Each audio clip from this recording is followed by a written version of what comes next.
Hey YouTube, just here to do a 2025 wrap up, that sort of thing. It's sort of the ubiquitous videos that you see at this time of the year. Just me reflecting on my content creation journey and this gaming stuff that I've talked about on this YouTube channel, and as well as bits on my other social media platforms. Yeah, so 2025 is the year I started my YouTube channel, and honestly, I never thought I would do it, to be honest. I mean, I've been doing TikTok like for a long, well, not a long time, about a year or so. But me doing long form content on here, I thought I'd never really do it.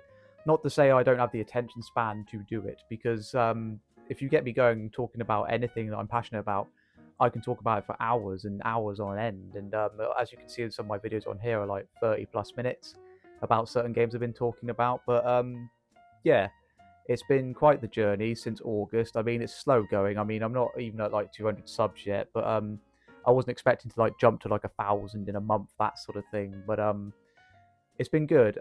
It's been really helpful to my partner. She's been really, really supportive about this. She was like, "You love talking about games. You're very knowledgeable and analytical about them." Because I've been doing writing, like in terms of like sort of, I wouldn't call myself a journalist. Um, I used to be in that field in gaming, but more of a blogger these days. And she said, "Why don't you just put it into sort of voice work?" And I went, "Okay, fair enough." And I did. She's been very supportive. And a friend of ours too has been quite supportive too. He suggested it to me as well, because he said, "Oh, I've been watching your TikToks, your short form content where you talk about games briefly. Um, has been great, really sort of insightful. Like, he's picked up a few games himself because of me talking about them. Like, I'm not one of these people like, oh, I've been sponsored by this company to talk about this game. Like, no, I play a game, excuse me, and just talk about it. And granted, I do get sent games to talk about on my Instagram and on my TikTok in review format. It's not like a sponsored sort of thing. It's just basically me. I get a review code. That's what they are. They're review codes. And I don't say go out and buy it now, but I'm getting sidetracked. Anyway, yeah, this YouTube journey's been really good. Um, one of my most popular videos at the moment on my channel is my Xbox One X channel, where I talk about the console and there's various games to play on it. Because I feel at the moment people are feeling the squeeze in the industry, as it were, with how expensive everything's getting in gaming, with hardware, with games. Although gaming prices have kind of teetered off since Nintendo tried to make people pay $80 for Mario Kart World, or 75 quid in this country here in the UK. Good old United Kingdom. But yeah, I think we're getting a bit more pushback against these companies with pricing, because people just aren't buying them. But again, I'm getting sidetracked. But anyway, I've been enjoying talking about older games that I love from the past. One of my earliest videos I did on this channel was of Oblivion, which is a game from my childhood. I say childhood, I was about 13, still a kid, but I just like discussing like the child like whimsy I get from that game, from all sorts of games I found very special, from like especially from the Xbox 360 era, because I think gaming back then was just more fun. They weren't trying to do anything like in terms of like metaphorically try and rob you on the side of the road, as it were. But anyway, I do want to go over more sort of older titles like that next year in 2026. One I would really want to do is a video about Red Dead Redemption, but I really want to go through that game again. And with the advent of the PS5 re-release of it, because I've got it on PlayStation 4. I played it on PS4 earlier this year through PS5, and it was running beautifully anyway. But it'll just give me an excuse to play it again through the PS5 version, get trophies, that sort of jazz. And yeah, I'd love to do that. Maybe do some stuff like going to different game shops, that sort of thing, charity shops. I don't want to be one of those YouTubers who are like thrifting through charity shops, going to CEX all the time, because I go to CEX, I wouldn't say often, but I go more than most usual people. I don't spend money there, I spend voucher there. I do on the side do go into charity shops to find games to kind of like flip for like voucher, but most of the time that's not my sole goal when I go into a charity shop, is to find like games that I want to play. If I find a copy of Mario Kart Wii, yeah, I'm going to pick it up if it's like a pound 50p, like I did recently. I found it for 50p in a charity shop down the road from the flat here. But I don't want to be one of those YouTubers where it's just like, oh, I've got something to unbox that I've spent God knows how much money on. I'm not going to name names because I like some of these YouTubers. Like one of my favorites is Wayne's World of Gaming. He's fantastic, love him. He's brilliant. He's just great to watch. And other YouTubers, which I'll mention by the way, that I actually love, who do the sort of like, but they don't go out to buy things for the sake of it. They buy things for that they want in their collection, that you know they genuinely are going to treasure. Like Wayne's World of Gaming, his stuff. Um, he's got like loads of really cool statues. Like I would love to have like the statues he's got on display. You know he cherishes that stuff because they're from franchises that he absolutely adores. I'm talking about people who just buy things so frivolously for the sake of it, and they just have like rubbish strewn around their house. But other YouTubers that I like in that regard, like Pixel Paul, he's been a big inspiration. He's been a big support of this channel too. Just giving me support, that sort of thing. Gentleman of Games, he's great too. I like him. And I'm even done to like other like analytical channels who just like to talk about games, like in like long form content.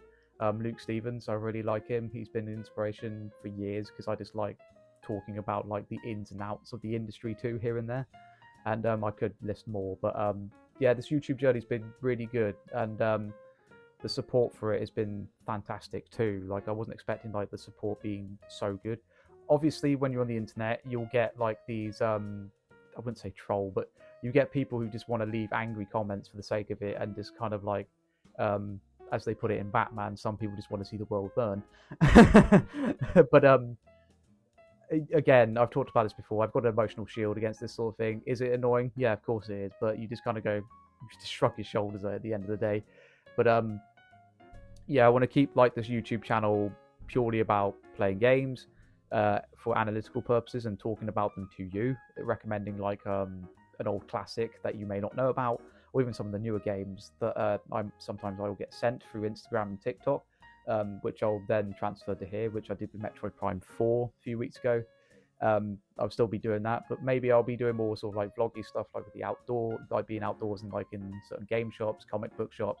I also want to do more comic book content too, and go over some comic book characters that I love and just go more in depth with them, that sort of thing. But yeah, that's enough of that sort of my YouTube journey, as it were, in this section. Then I'll talk about some gaming stuff in the next section. So let's get to it, shall we? So in terms of gaming stuff that I've been playing, bits I've picked up over the past year that actually I've shown you firsthand here on this channel. I mean, I've done videos about them, but yeah, let's just go over sort of memory lane. This is going to be a bit more scruffy in terms of like than what you're usually used to, but yeah, I've been on a bit of a handheld kick in 2025. Nintendo Switch has been one that I've been playing a lot, but my other pickup, which I'll go into shortly, has been a big factor of that too. Towards the end of this year, I've had a Switch for a while. I had my partner's old like 2017 Switch, which I appreciated greatly, but the battery was abysmal on the thing, and I liked it because I could play certain games on the television. But I wanted one that's got a bigger screen, and I ended up getting a Switch OLED from a friend of mine. He sold it to me for a decent price. He sold it for about 150 quid. OLEDs can go for quite a deal more compared to what I paid. I paid him off like bit by bit. And yeah, I love it. The screen is absolutely beautiful on this thing. A lot of games look really fantastic on it, playing like games like Spyro the Dragon, Mario Wonder, Metroid Prime 4 looked superb on this screen when I played it for review. Yeah, just the OLED screen. I wish the Switch 2 would get an OLED screen, and I know why they didn't do it. It's probably because they wanted to cut down costs, because the bloody thing's already expensive as it is. But I digress. Yeah, they'll probably do a future model with an OLED screen, but yeah, the screen on this thing's absolutely magnificent. I think it's like 7.1 inches, this thing, or is it just 7 inches? It's a deal bigger than the original Switch, because my journey into the Switch was the Switch Lite when I got given it in 2021 to do a promotional thing for an Instagram. And sorry, I keep waving it like like ooh, because I haven't got Lazy Susan or any sort of cutaway footage, but I'll put it down now. Anyway, yeah, I got a Switch Lite in 2021 when I did something with a small company in Bristol, which I've already discussed in my Switch video. But yeah, that was my introduction to Switch, was the Switch Lite. I got rid of that now. The old Switch is gone, which my partner sold to CEX. And yeah, I've got this beautiful Switch OLED here with these lovely white Joy-Cons, and I love them. I've still got my third-party Joy-Cons, but I've been enjoying using proper Joy-Cons for a bit. But yeah, speaking of handhelds, and I've left this in the sheath, my PSP, which I'll try and get out one-handed because I'm holding my microphone. Uh, sorry about this, but yeah, PSP. I picked this up in late March of this year for 100 and was it 120 no £110 I think it was, not discounted by the way. Really, if the camera will pick up, really impressed with the quality of it. The only sort of downside, if the camera can see it, if I could show it, is the slight sort of scratch there on the back of the UMD flap. But in general, it's all good. I did clean up for this video, so it wasn't all smudgy and dirty for you. Yeah, I've just been really enjoying this console. The sort of like barrier to entry to this, the PSP, they can be quite expensive, but if you look around a bit, I bought this with voucher from CEX, so it's like no skin off my back. But after that, the games are exceedingly cheap. Like most of them are like below 10 quid. They can be like 5 quid, 2 quid. There's only like a few handfuls of exceptions to the circumstance where they're like above £20, that sort of thing. I think I bought one that was £20 or 22 quid, and that was Grand Theft Auto Chinatown Wars, because I really wanted the game, and I thought, screw it, I've got vouchers, so I ordered it online with vouchers to CEX. But a lot of the games, they're super duper cheap, they're really good, high quality games. There's a lot of crap and shovelware, but you expect that with any console from that period when they were quite popular. The Wii was the same, the PlayStation 2, even the Xbox 360 and PS3 had a lot of shovelware license nonsense. But yeah, the PSP, I've been enjoying it a lot. I'm just trying to see what game I've got in there at the moment. Loco Roco 2, yeah. But I love this game. I played the first one, but yeah. Yeah, there's just so many great experiences. A lot of them are quite short too, so there's not like a high demand in terms of your mind. So you can just pick a game up and play them for like 20 minutes, half an hour, and put it back down again. It's not like you have to delve into a massive open world, because even the GTA games, the missions are quite short, so you're not like playing them for like an hour, like, oh my god, this mission's still going, because this was designed for like, well, just play it for like 20 minutes, even though I play a lot of them for like 2 hours. I've already played like Loco Roco for like 4 hours already, and I'm probably near the end of the game. And that's the problem with these sort of games. But yeah, the PSP's been fantastic. Going outside of handhelds briefly, if I can lift it up, I also did a video on this thing here, this lummox of a console, if I could lift it. It doesn't look too heavy, but believe me, this console is heavy, and that's the Xbox One X. I picked this up for 115 quid. It's a discounted model from CEX. I just wanted a good Xbox 4K machine that was cheap, and it was cheap. Since I've done my video, and there's been loads of other videos on the Xbox One X, this thing's gone up a bit, even on the discounted one for like, I think I've seen it for 170 quid now on CEX's website. Yeah, if you're looking for cheap 4K gaming, the One X is a no-brainer really. Some people would say, oh, just get the Series X. No, because that's nearly £400, and Microsoft has like raised the prices of all their consoles now this year, in America anyway. So, but yeah, loads of the games on all the games on here are pretty cheap. Most of them like 5-10 quid. Few outliers that are like above £10 or below 20 or 20 quid plus. They tend to be the more niche ones, but a lot like the AAA ones, you can get some really good ones. Plus, it's backwards compatible with 360 and original Xbox games too, and they run better. Yeah, just a great little console. I'm surprised how heavy this thing is, considering you look at it, you go, that's not going to be heavy at all, and it bloody well is heavy. So I'm going to move it off my lap here. Yeah, the One X was brilliant, and my video on it did pretty well because, of course, it's a budget console in terms of like how cheap the games are. The console is still being supported too, online-wise. You can still go on the store, buy games cheaply when they're on sale, that sort of thing. And the games look fantastic on the 4K TV we've got. They look brilliant. It's just brilliant, the Xbox One X. I'm glad I bought it when I did, because shortly after, like when I noticed it when I did my, not to say, oh, my video caused the price spike, it didn't, because my YouTube channel's not even 200 subs. But I saw a lot of other people doing similar videos to mine, and obviously people, as I said before, are feeling the pinch at the moment with the way the economy is, and people want gaming as an entertainment, but they don't want to pay for new games because they can be 70 quid in this country alone, brand new, and that's not like special edition or deluxe editions. That's just for the base game on PlayStation 5 or Series X and Nintendo Switch 2, that sort of thing. So that's why a lot of people have been watching these sort of videos, these sort of budget gaming videos, even with like the older consoles with the PSP, that sort of thing. Yeah, the PSP especially has people been getting back into portable gaming too, myself included, as I've already discussed. Lots of people have been getting into portable gaming with things with like the Steam Machine, with the Switch, with the PSP. People picking up old Game Boys, like the Game Boy Advance, the Game Boy Color, that sort of thing. And I think people are just feeling more nostalgic for older titles because older games, it's not like a rose-tinted thing or me being an old man, although I'm like 32 at the time recording this, being an old man saying, oh, things were better back in the day. I think legitimately games were better back in the day because they were made with love and passion, and when you bought a game, generally they were finished, they were done, everything was there. They weren't released as a shell like they were back in the day, that sort of thing, where they just gave you a complete product. They give you like a whole single player experience. If there was multiplayer, it was a decent competitive multiplayer, mostly split screen half the time, and some form of cooperative element with games. Whereas now it's either one or the other, or when it's a single player game, it's like, oh, sorry, it's buggy and broken, but we'll add things later. Okay, it should have been like that anyway at launch, but hey ho. I just feel like going back to older games too. I've been playing PlayStation 2 a lot recently. I'm pointing that way because it's over there. But PlayStation 2, I've been playing a lot too recently. The games on that system are fantastic, cheap as well.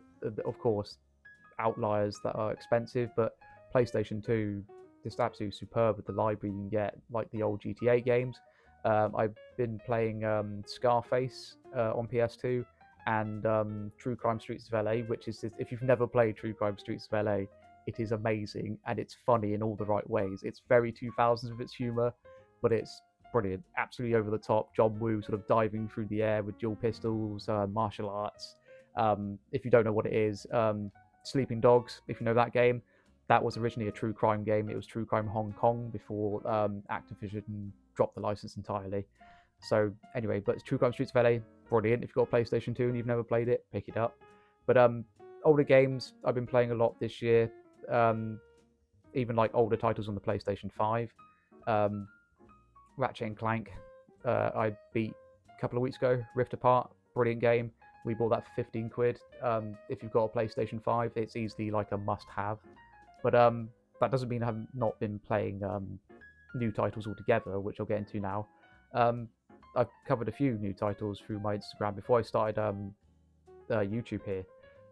My favourite game of this year, I'd probably say Death Stranding 2. And I know people are probably rolling their eyes now. I can hear them rolling their eyes. But Death Stranding 2 was just a superb game. It excelled in what the first game did, and then some. It made it more accessible for people who didn't necessarily like the first game, perhaps, where they added more combat elements. They put a gun in your hand pretty quickly in Death Stranding 2 compared to Death Stranding 1. Yeah, Death Stranding 2 was just superbly beautiful. I would like to do a full video about that game next year on the YouTube channel. I did do like a mini review on Instagram, that sort of thing, but I would like to do a proper review on YouTube next year. And another good game that I really liked, Kingdom Come Deliverance 2. I covered that briefly on Instagram. Superb game. Once again, fine-tuned all the problems from the first one, made it a bit accessible for new audiences, while not annoying previous audiences that loved it for its realism, its sort of difficulty, because it's still difficult, mind you. But the combat's more accessible. They explain it better in the second one compared to the first one. And in general, visually fantastic. I played it on the Series S. Still a beautiful game. Looks fantastic. And controversially, I really liked Assassin's Creed Shadows. I know people kind of like moaned about it for some profound reason, But in general, really liked it. It's just more Assassin's Creed goodness. I'm a massive fan of Assassin's Creed, if you don't know, and I just really enjoyed the Japanese setting, which I have gone on to say that it's a bit overused these days, the feudal Japan setting, since Ghost of Tsushima came out in 2020. But it's kind of made sense that Assassin's Creed would eventually go to feudal Japan. Maybe they were 15 years too late. I don't know, don't care. I just enjoyed the game in general. It was a good game. I'm trying to think what else I really liked this year. Battlefield 6 was a lot of fun. Really enjoyed that. Really good game. I know I enjoyed Metroid Prime 4. People seem to hate that game like it kicked in their door and then kicked them in the nuts or something like that. I don't know why people seem to think it's like it's this abysmal game, Metroid Prime 4, but I enjoyed it nonetheless. It was good. It was fun. And I'm just trying to think what else I played this year. There's so many games that I played through this year. Not new for this year, but I did play through Silent Hill 2 on PlayStation 5. Really, really liked it. I bought it for 30 quid in Smith's because it was on sale in the summer. Absolutely loved it. I could only play it when my partner was around because she wanted to watch me play it. She's not a horror game fan, by the way. She likes watching me play certain horror games because she likes the story. She really enjoyed the narrative of Silent Hill 2. I'd like to do like a replay of it next year and maybe do like a full review of that here on YouTube because I think I played that before I started the YouTube channel. So yeah, I'd like to do a full review of that. And trying to think if there's anything else, but yeah, I think I've talked your ear off enough really in this video of this 2025 wrap up. I just want to say thank you so much for listening to my ramblings about video games, me talking about games, talking your ear off for like 20, 30 minutes, even 40 minutes sometimes. But yeah, I've just really enjoyed it. It's been a really good journey, just me sharing my passion with strangers on the internet. People have been supportive with comments, some constructive, some not so constructive, but that's the internet for you. And I just want to say massive thank you. I hope you all have a great new year, and I hope 2026 gives you what you want in terms of what you hope for the new year. And I hope you all just have a great year in general, and I'll see you in the next one.